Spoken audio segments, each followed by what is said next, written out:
friends, today we are going to learn one of the great poet, Emily Dickinson. Emily Elizabeth Dickinson, born in 1830, died in 1886. Dickinson, born in Amherst, Massachusetts, was an American poet. Emily Dickinson 1836 అమెరికాకు చెందిన గొప్ప రచయిత్రి. ఆమె అమెరికాలోని Massachusetts రాష్ట్రంలోని Amherst పట్టణంలో జన్మించింది. Although part of a prominent family with strong ties to its community, Dickinson lived such of her life highly introverted. ఆమె సమాజంలో గౌరవప్రదమైనటువంటి కుటుంబానికి చెందినప్పటికీ చాలా వరకు ఒంటరిగా అంటే ఇంట్రోవర్ట్గా జీవించింది. ఇతరులతో ఎక్కువగా గడపకుండా తన రచనల ప్రపంచంలోనే గడిపేది.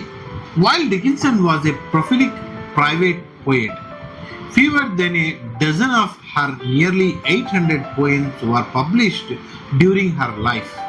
డికిన్సన్ అత్యంత ప్రతిభావంతమైనటువంటి కవయిత్రి. ఆమె దాదాపు 1800 కవితలు రచించింది.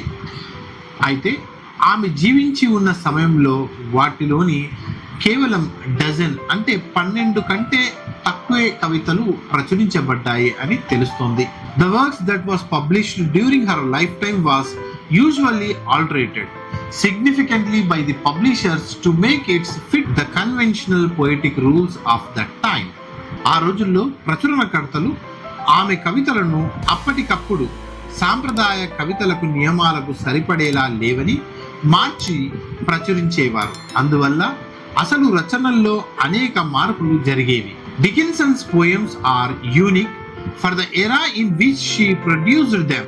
They contained short lines, typically lacked titles, oftenly used slant rhymes as well as unconventional capitalization and punctuations. Some of her most read works include Because I Could Not Stop for Death, I Am Nobody, Who Are You? Success is Counted Sweetest, and I Like to See It Lap the Miles.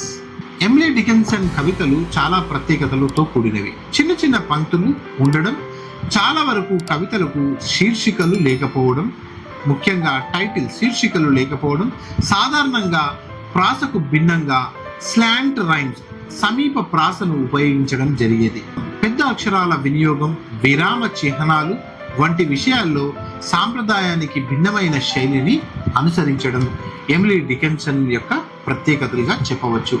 ఆమె యొక్క ప్రసిద్ధ కవితల్లో because I could not stop for death ఒకటి, I am nobody, who are you, success is counted sweetest, I like to see it lap the miles అనే రచనలు ప్రపంచవ్యాప్తంగా ఎంతో ప్రాచుర్యం పొందాయి.